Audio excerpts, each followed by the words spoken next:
В этом выпуске мы будем говорить о гражданском активизме, о том, как исторически складывались отношения между обществом и властью, о том, какие тенденции наблюдаются сейчас. Об этом речь пойдет в беседе с юристом Саидом Гизердава.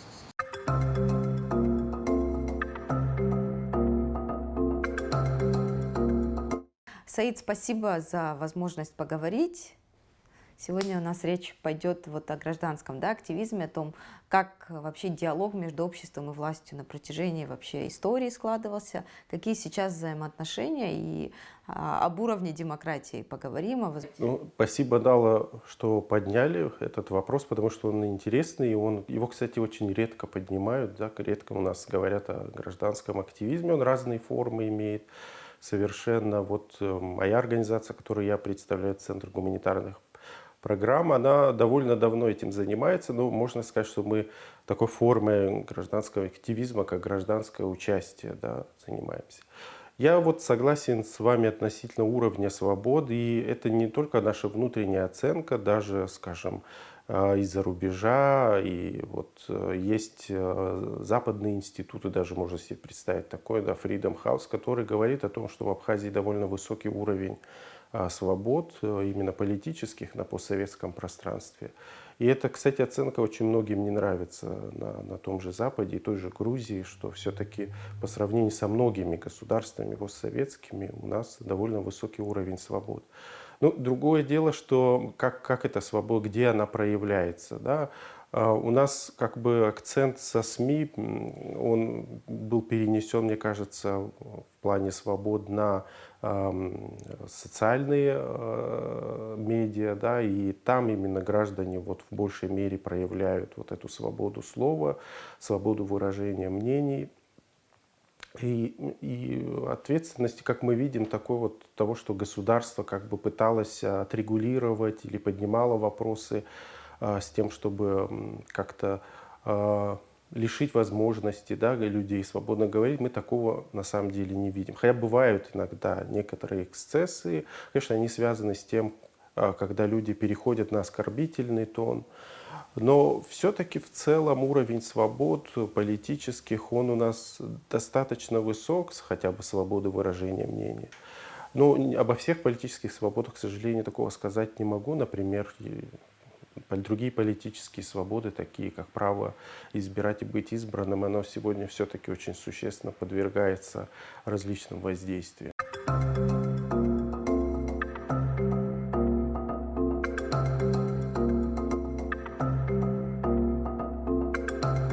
Мы часто слышим, да, твоя свобода заканчивается там, где начинается свобода другого человека. Или же, когда свобода переходит в оскорбление, в какие-то необоснованные обвинения. Где эта грань? На самом деле, вы знаете как, тут все зависит от уровня демократии, конечно. И у нас, во всяком случае, то есть эти свободы, они могут быть даже шире. То есть СМИ, им позволено в некоторой степени даже быть провокационными. То есть они инициируют эту дискуссию, они что-то вбрасывают такое, может быть, и не всегда точную информацию, но тем не менее они заставляют задуматься о ситуации. Конечно, есть ограничения, потому что очень мало прав и свобод, которые не содержат в себе ограничений, но эти ограничения, они разумные, обоснованные, допустимые в демократическом обществе. Естественно, свобода слова не должна превращаться в свободу оскорблений, клевету и так далее. Потому что даже иногда в адрес меня по поводу того, что я, например, высказываю сейчас относительно Пицунды, сделал заключение или экспертизу, такую инициативную экспертизу, да, никто мне ее не поручал, но уже я слышу критику такую не очень правильную, с переходом на личности, да. Но мне приходится терпеть, я понимаю, что да, у нас свобода слова. В принципе, можно было написать бы заявление в прокуратуру, сказать о том, что, извините, тут во всех смертных грехах меня обвиняют, но я понимаю, что это издержки свободы слова, да. И для власть придержащих это тоже они должны еще более быть толерантными, потому что, естественно, они на себя такую миссию взвалили, они должны понимать, что они будут подвергаться критике. Если они как-то попытаются повлиять на эту критику, то они могут совсем вообще как бы уничтожить этот институт обратной связи, да, потому что речь идет о том, чтобы постоянно получать обратную связь, не замыкаться в себе, не замыкаться на собственных советниках, да, а вот видеть то, что живые люди говорят. Ты можешь выйти на диалог напрямую с премьер-министром, с президентом, с министром. И такая возможность, вот о чем это свидетельствует? Очень положительная тенденция, что есть такая возможность, что власть не отгораживается от обычных простых людей, которые вот в такой вот форме, в форме наиболее такой яркой, да, в виде гражданского протеста, они выражают свое мнение. Естественно, очень много людей, они озабочены вот состоянием уровня жизни. И мы видим, что уровень жизни, он падает, постоянно падает. Мы каждый на себе, наверное, ощущаем то, что происходит. И когда происходят вот такие процессы, связанные с повышением цен на бензин, или, если говорить о том же Джансухе Адлиеву, это его не первый такой протест, он еще в свое время высказывался по поводу полигона мусорного на Маяке. То есть это появляются такие люди, которые вот такое вот озвучивают вот это вот мнение, да, в такой форме протеста. Хорошо, что власть встречается, хорошо, что она идет на диалог, но еще хорошо бы было, чтобы это чем-то заканчивалось. Да? Это не должно заканчиваться обещанием, потому что это не один Джансух Адлиева. К сожалению, да, он собрал очень много подписей, около 8 тысяч, если я не ошибаюсь, может даже больше. Это очень большое достижение. То есть он представляет большую группу людей, все-таки как бы люди ему доверили, и есть такая поддержка. И хотелось бы, чтобы как бы вот его намерения воспринимались всерьез, и чтобы как бы было развитие. То, что такие люди существуют, такие механизмы существуют, такие процессы существуют. Вот о чем говорит для общества? Вот были какие-то, да, исторические моменты, когда сложно было противостоять там советской системе, но в целом общество всегда могло высказывать свое мнение, это через народные сходы, через там совет старейшин. Такие институты были. Сейчас вот на смену этим институтам что приходит? И вот трансформация какая происходит?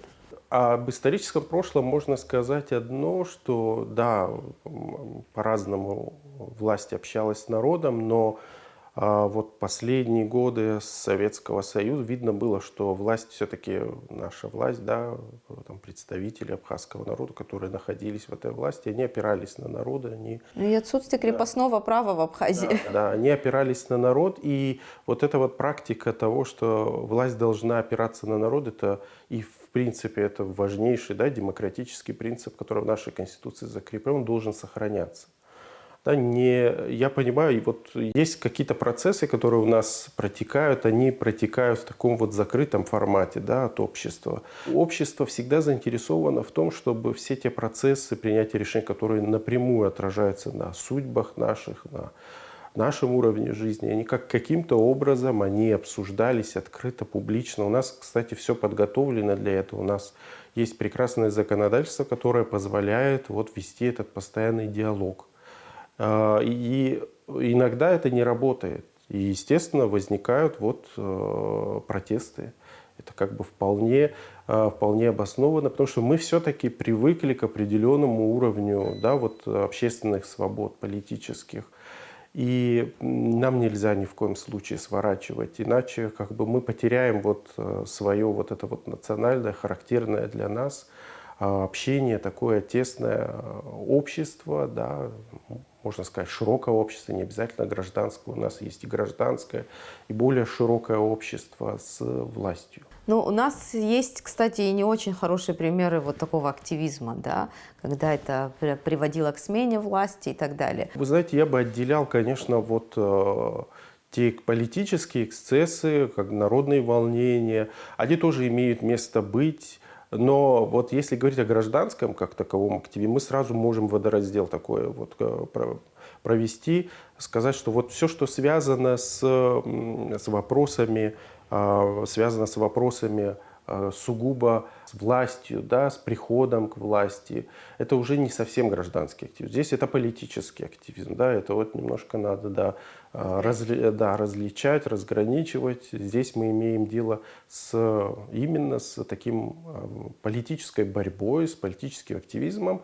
Он тоже вовлекает большое количество людей, но это немножко другое. И гражданский активизм, он всегда такой мирный характер. То есть если уже не мирный характер, значит это уже политика. Да? Тут уже другие совершенно оценки надо давать. И, конечно, режим преференций должен быть именно для мирного гражданского активизма. А вот то, что касается политического, тут уже как бы возможные государство допускает какое-то да, ограничение, такое более серьезное.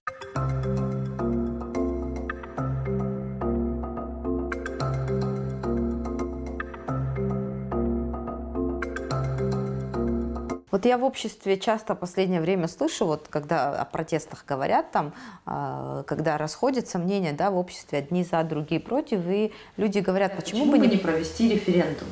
Есть же такая форма, да, выяснить все-таки, что думает общество, и принять то, за что проголосует большинство. Да, но вы знаете, как референдум – это очень хорошее средство выяснения мнения общества.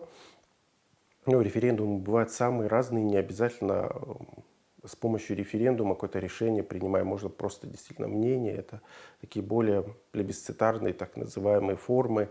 Вот. Но есть очень сложные вопросы, да, и мы понимаем, что вот какие-то вопросы, например, на референдуме, когда принималась там Конституция, да, происходило одобрение да, Конституции, народ проголосовал против несменяемости судей. То есть, опять же, можно по-разному направить мнение, да, сформировать мнение общества.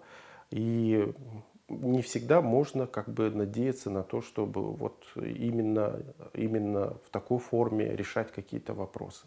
Это очень полезная форма. Конечно, мы не говорим о том, что вот сам народ вдруг инициирует. Конечно, есть определенные политические институты, которые этот вопрос поднимают, они могут его в правильном русле, они могут его объяснить. Я, например, Ну и в целях стабилизации политической обстановки в том числе, потому что любое социальное волнение, оно потом перерастает в политический кризис в стране. Да. Я, в принципе, за то, чтобы как-то активнее использовать этот институт, то есть опираться официально на мнение народа. Но у нас как бы условия пока для этого не подготовлены. Закон о всенародном голосовании, он как бы довольно такой несовершенный, можно сказать. Но его можно использовать, да, я согласен. Просто, конечно, это тоже дорогое удовольствие, да, проводить референдум. Ну да, финансовая сторона вопроса. Очень, да. Если можно было бы упростить финансовую сторону референдума, то это было бы неплохо. Возникает вопрос тогда, какие вопросы можно выносить на референдум? Но сейчас можно довольно широкий круг вопросов, в принципе, кроме того, чтобы там подвергать сомнению суверенитет, территориальную целостность, вот в таком вот ракурсе, да. В остальном довольно широко. Ну, вы знаете, даже вопрос о доверии президенту, да, поднимался на референдуме, этот референдум не состоялся. Ну, вот какие-то важные основополагающие вопросы можно действительно выносить на референдум, но тут вот опять же опасность есть того, что надо обязательно, чтобы перед референдумом, это референдум, который не может вот так вот в одночасье, да, обязательно люди должны быть максимально полно информированы о последствиях решений своих, то есть чтобы это не было такой эмоциональной реакцией на что-то, да, эмоциональным решением, скажем так.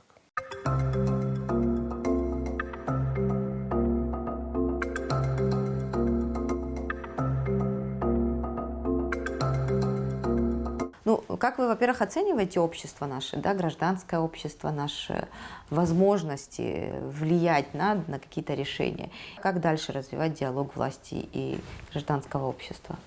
Ну, вы знаете, я вижу, есть негативные тенденции, о них тоже надо сказать, потому что у нас вот в плане гармонизации находится такой вопрос о принятии о принятии законодательства об иностранных агентах. Это очень серьезно повлияет на этот диалог. Да? Ну, диалог ведут разные организации. Да? Это не только неправительственный сектор. Но неправительственный сектор, он как бы постоянный, основной участник этого диалога. Мы много вопросов поднимаем. И вот принятие такого закона очень серьезно может ограничить наши возможности. Ну и в принципе в этом диалоге и не только, да, как я уже сказал, разные общественные силы участвуют, не связанные с нами. Вот, и главное понимать ценность этого диалога. То есть это очень важное наше достижение. Мне очень хотелось бы, чтобы вот наша власть, она все-таки понимала, что это на самом деле вот такая гражданская активность, она все-таки как-то росла, эволюционировала, развивалась вот за все эти 30 лет, да, нашей независимой государственности. Поэтому что-то делать такое с ней не очень приятное все-таки не стоит. Да? Надо ценить и понимать, что и в принципе легитимность, да, власти зиждется на обществе, и в том числе и на гражданском обществе. Я могу сказать, что в целом у нас гражданская активность довольно высокая, и как бы даже вот ситуация с ковидом, она подстегнула ее. Мы видим, сколько волонтерских групп появилось, сколько людей к этому подключилось. Они вовлеклись, и они стали развиваться, они стали чем-то другим заниматься, то есть людей интересует. Мы видим, с одной стороны, вот государство у нас, оно ограничено финансово очень серьезно. Да? То есть оно не может себе позволить там, полностью обеспечить вот, определенные социальные блага. Да? А гражданское общество, оно вот такую роль медиатора и роль такого помощника государства. Но даже в самых богатых странах, кстати, благотворительные это организации. абсолютно нормальная практика, когда государство часть своих вот этих функций передает гражданскому. Но это не значит, что вот гражданское общество должно заниматься исключительно социальными вопросами. Потому что, занимаясь любыми вопросами, всегда возникает вопрос, что нам делать, как формировать определенную политику, потому что мы видим ее недостатки. И тут, конечно, вопросы политические тоже возникают.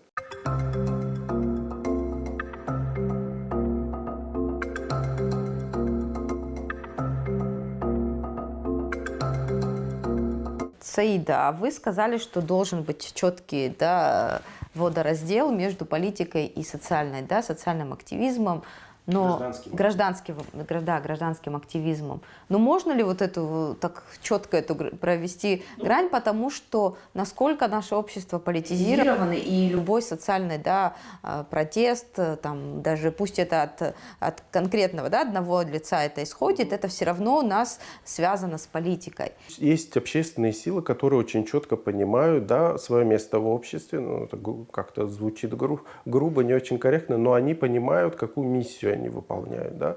То есть гражданское общество, которое является организованным, скажем так, в виде общественных организаций, некоммерческих организаций, они не ставят своей цели того, чтобы, скажем, каким-то образом повлиять на состояние власти. Да? То есть мы не претендуем на должности, мы не претендуем на посты, мы не претендуем на изменения, да, руководящего состава. То есть таких целей вообще в принципе нет. Наша цель в том, чтобы каким-то образом своим участием помогать корректировать политику, делать ее более нацеленной на общественное благо. То есть это очень необходимо на самом деле делать. Но есть политические силы, они могут проявлять себя и таким образом, как гражданские, но потом они могут эволюционировать политические. То есть это тоже нормально, в принципе. Если это все вот в рамках законности, да, то ну, значит, у нас и такой спектр есть, значит, надо признавать его важность, существование таких организаций, которые проявляют себя и как политические силы, и как гражданские. Но вот есть разные, да, вот очень, очень, скажем, такое наше гражданское общество, как такое лоскутное одеяло, оно разное и разные цели.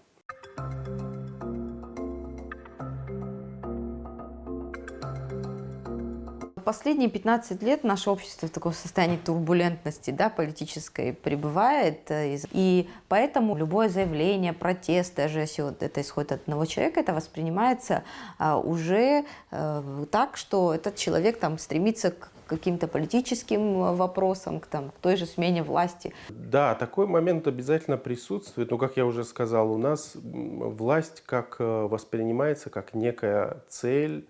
Ну, поскольку власть действительно замыкает на себе очень многие процессы, действительно кто-то думает о том, что попав туда, сможет решить какие-то вопросы. И власть привлекательна, да, в каком-то смысле, потому что она дает доступ к ресурсам. Поэтому любая активность, она очень упрощенно, да, воспринимается. Значит, если ты такой активный, значит, ты хочешь пробраться во власть. Потому что других каких-то способов быть востребованным и иметь возможность продолжать делать то, что ты хочешь, наверное, у нас мало. Да? Но на самом деле это не так. Вот я думаю, что наша деятельность в гражданских организациях, она показывает, что мы на своем месте можем быть очень эффективными, и мы можем оставаться именно в тех рамках гражданской деятельности. Да, мы заходим, конечно, на поле и политическое определенное, но это тоже такой диалоговый формат с государством. Ну, не все это понимают. И даже гражданские организации приписывают то одним политическим силам, то другим. Но мы должны понимать, что это такая отдельная сфера. В ней тоже можно преуспеть, она тоже может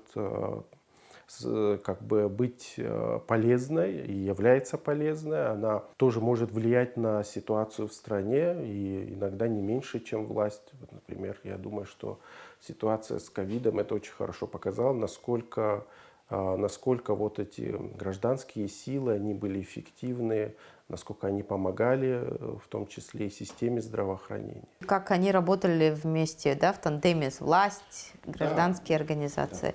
Да. Это, да, хороший пример. А какой бы вы могли привести пример вообще гражданских активистов, на ваш взгляд, которые такие положительные? Я бы не делил. Конечно, и Джансу Хадлиба для меня тоже это такая видная фигура, да, это одна часть такая очень важная, да, гражданского общества. Ну и поименно называть всегда можно кого-то упустить, и это тоже в нашем обществе воспринимается. Да. У нас есть много известных организаций общественных, и в них очень много людей, которые неравнодушны, да, которые беспокоятся о своем государстве. Потому что мы не можем, знаете, так сказать, что вот только власть будет беспокоиться о своей стране, остальные будут ждать ее решений. Да? Так не бывает. Никто не может исключительно взять на себя эту миссию, нести это бремя. Да? Мы как-то должны его распределять, и на самом деле у нас это довольно успешно получается. То есть общественные организации, они тоже берут на себя, и много ярких имен, вы тоже их знаете. Да. Просто не буду я выделять. Да, они известны нашим. Хорошо. Ну и завершая наш разговор, все-таки про Джансуха, да, мы говорим больше с вами сегодня. Это пример демократии. Мне кажется, это все-таки пример демократии. Он протестует, но его никто не убивает, его никто не сажает в тюрьму. На это мне хочется Ну, в принципе, да. И у нас созданы все условия в законодательстве для того, чтобы человек имел право на мирный протест. Но, с другой стороны, у нас не созданы условия для того, чтобы те требования, которые он выдвигает, чтобы были реализованы. Тут хотя у нас есть закон об обращении граждан, да, но у нас созданы эти условия, и никто не вправе, в принципе, ограничивать его права, да, он имеет право протестовать. И государство должно, раз уж создало такие возможности, то необходимо, чтобы государство и следующий шаг тоже совершало, потому что человек, Джансух Адлиба, озвучивает важные все-таки вопросы, да, которые беспокоят многих людей. И да, то есть этот человек взял на себя эту миссию. Конечно, если он не будет услышан, то, возможно, тогда этот протест он может другие формы принять, нежелательные, скажем, да. И всегда надо как бы поддерживать вот этот здоровый диалог в обществе, чтобы не существовало конфронтации, напряженности, потому что власти и общество обязательно должны слышать друг друга. Ну и легитимность власти, да, легитимность власти основана на том, что в обществе существует баланс, существует оппозиция, существует гражданское общество, демократические права. Все познается в сравнении, конечно, мы можем сказать, что это довольно редкий, да, пример того, как власть общается, да. Но, опять же, мы ждем еще и результативности, для нас тоже это очень важно, чтобы вот и эта гражданская активность, она не оставалась такой вот самой по себе и без цели, да, чтобы она давала результаты. Спасибо, Саид. Благодарю вас за возможность поговорить на эту тему.